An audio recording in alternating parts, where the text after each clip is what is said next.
What's up mga ka-Love TV? Pakilala ko pala sa inyo ang aking kalapati na si Mr. Pogi na mabilis lumipad. At meron na pala itong anak na 6 days na mga ka-Love TV. So, yun lang. Kung gusto nyo makakita, panoodin nyo.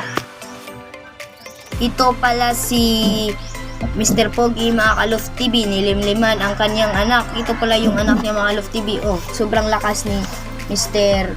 Pogi dahil pinaprotektahan niya ang kanyang anak. So, yun lang.